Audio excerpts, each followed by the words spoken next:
नमस्ते फ्रेंड्स, हार्दिक स्वागत है आप सभी का मेरे इस चैनल पवित्र ज्ञान में। इस वीडियो में हम बात करने वाले हैं प्रदोष व्रत की। जैसा कि आप सभी जानते हैं, जो यह प्रदोष व्रत है अलग अलग दिन के हिसाब से यानी कि अलग अलग बारों के हिसाब से इसके अलग अलग महत्व होते हैं। तो जो इस बार प्रदोष व्रत है, हम बात करेंगे ज्येष्ठ मास की शुक्ल पक्ष की प्रदोष व्रत के बारे में, जो कि दिन बुधवार को है।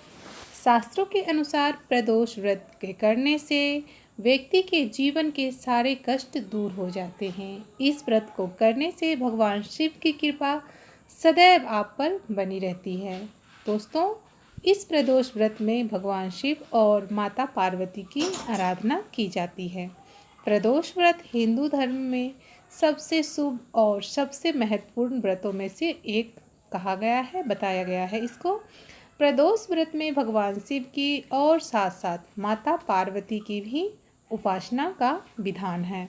हिंदू धर्म कैलेंडर के अनुसार प्रदोष व्रत की त्रयोदशी पर जो प्रदोष व्रत है वह हर एक मास के त्रयोदशी तिथि पर रखा जाता है। जैसे मास में 2 पक्ष होते हैं, शुक्ल पक्ष और कृष्ण पक्ष। तो दोनों मास की जो त्रयोदशी की तिथि होती है उसे ही हम प्रदोष व्रत करते हैं। स्कंद पुराण के अनुसार प्रत्येक माह के दोनों पक्षी के त्रयोदशी के दिन संध्या काल के समय को ही प्रदोष कहा जाता है और इस दिन शिव जी को प्रसन्न करने के लिए प्रदोष व्रत रखा जाता है। प्रदोष व्रत के दिन भगवान शिव के साथ साथ माता की भी पूजा करनी चाहिए। तो आइए अब मैं आपको बताती हूँ प्रदोष व्रत की विधि क्या है। दोस्तों, साथ ही हम यहाँ यह भी बात करेंगे इस वीडियो में कि जो प्रदोष व्रत की तिथि है उस तिथि पे ही प्रदोष काल के समय पूजा करना अति महत्वपूर्ण होता है, तो उसकी भी मैं चर्चा आपके साथ करूँगी। आइए सबसे पहले हम विधि जान लेते हैं। प्रदोष व्रत करने के लिए मनुष्य को त्रयोदशी के दिन प्रातःकाल उठना चाहिए, यानी सूर्य उदय से पूर्व उठना चाहिए। अगर संभव हो तो आप ब्रह्म मुहूर्त में उठें तो अत्यंत बेहतर। नित्य कर्मों से निवृत्त होकर भगवान श्री भोलेनाथ का स्मरण करें।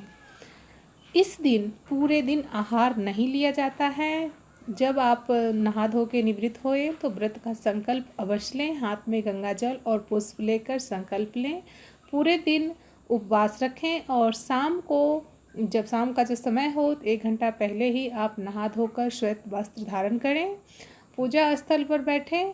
और इस दिन ऐसी मान्यता है कि प्रदोष व्रत के दिन खास करके कुश आसन का प्रयोग किया जाता है। अब आप चौकी लगाएं या फिर आप कलश स्थापना करके जिस विधि से आप पूजा करना चाहते हैं, पूर्व दिशा या फिर उत्तर दिशा की ओर मुख करके आप पूजन अवश्य करें। पूजन में ओम नमः शिवाय मंत्र का जाप करें और तत्पश्चात आप प्रसाद भक्तगण में बांटें और आरती करें। सबसे पहले गणेश जी की और फिर माता पार्वती और शिव जी की आरती करें। ऐसी मान्यता है कि इस दिन शिव परिवार की पूजा करने से भगवान अन्न धन से अपने भक्तों का भंडार भर देते हैं। दोस्तों, आइए मैं आपके साथ शेयर करती हूँ प्रदोष व्रत की महिमा कि इस व्रत की महिमा क्या है। शास्त्रों के अनुसार प्रदोष व्रत के रखने से 2 गायों को दान देने के समान पुण्य की प्राप्ति होती है। प्रदोष व्रत को लेकर एक पौराणिक तथ्य सामने आता है कि एक दिन जब चारों ओर अधर्म की स्थिति होगी, अन्याय और अनाचार का अधिकार होगा और मनुष्य में स्वार्थ के भाव अधिक होंगे, व्यक्ति सत्कर्म करने के स्थान पर नीच कार्यों को अधिक करेगा। उस समय में जो व्यक्ति त्रयोदशी का व्रत रखकर शिव और माता पार्वती की आराधना करेगा, उस पर शिव की कृपा होगी। इस व्रत को रखने वाला व्यक्ति जन्म जन्मांतर के फेरों से निकलकर मोक्ष के मार्ग पर आगे बढ़ता है, उसे उत्तम लोकों की प्राप्ति होती है। दोस्तों, मान्यता और श्रद्धा के अनुसार ऐसा कहा जाता है कि जो भी स्त्री और पुरुष इस व्रत को रखना चाहते हैं वह दोनों रख सकते हैं। इस व्रत से कोई भी अगर दोष हो तो उनकी दोषों की मुक्ति तथा संकटों से उनको मुक्ति मिलती है। यह व्रत साप्ताहिक महत्व भी रखता है, जैसे कि मैं आपको पहले बताती हूँ। आइए मैं आपको यह भी बता देती हूँ कि साप्ताहिक महत्व क्या है प्रदोष व्रत के। जैसे कि आप रविवार को अगर प्रदोष व्रत करने वाले हैं तो इस व्रत के करने से आयु वृद्धि तथा अच्छा स्वास्थ्य की प्राप्ति होती है। सोमवार के दिन व्रत रखने से, अगर सोमवार को त्रयोदशी पड़ती है और इस दिन आप व्रत रखते हैं, तो इस व्रत के करने से जो भी आप व्रत करते हैं वह आरोग्य को प्रदान करता है और इंसान की सभी इच्छाओं की पूर्ति होती है। मंगलवार के दिन त्रयोदशी का व्रत हो तो उस दिन व्रत को करने से रोगों से मुक्ति मिलती है, वह स्वास्थ्य लाभ होता है। बुधवार के दिन प्रदोष व्रत हो तो उपासक की सभी कामनाओं की पूर्ति होती है। गुरुवार के दिन अगर प्रदोष व्रत हो तो इस व्रत के करने से शुभ फलों की प्राप्ति होती है तथा शत्रुओं का नाश होता है। शुक्रवार के दिन होने वाला प्रदोष व्रत सौभाग्य और दाम्पत्य जीवन की सुख शांति के लिए किया जाता है।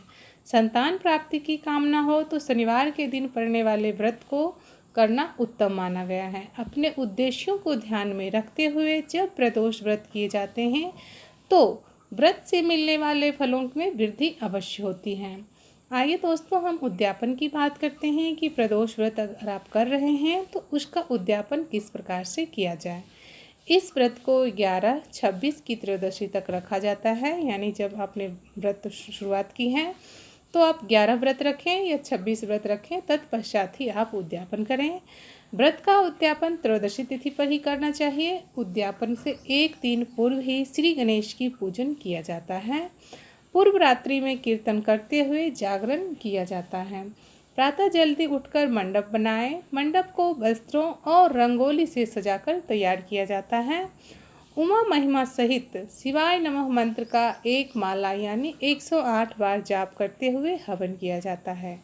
हवन में आहुति के लिए खीर का प्रयोग किया जाता है। हवन समाप्त होने के बाद भगवान भोलेनाथ की आरती की जाती है और साथ साथ पूरे शिव परिवार की भी आरती करते हैं। साथ ही साथ शांति का पाठ भी किया जाता है। अतः मैं 2 ब्राह्मणों, इससे जो आपने जिस दिन उद्यापन किया है इस दिन कम से कम 2 ब्राह्मणों को भोजन अवश्य करवाएं और अपने स्वार्थ अनुसार दान दक्षिणा देकर आशीर्वाद उनसे प्राप्त अवश्य करें। तो दोस्तों, ये तो थी त्रयोदशी तिथि के बारे में कुछ जानकारी। जैसा कि मैं बताई हूँ कि ज्येष्ठ शुक्ल पक्ष का जो प्रदोष है वह 3 जून दिन बुधवार को है।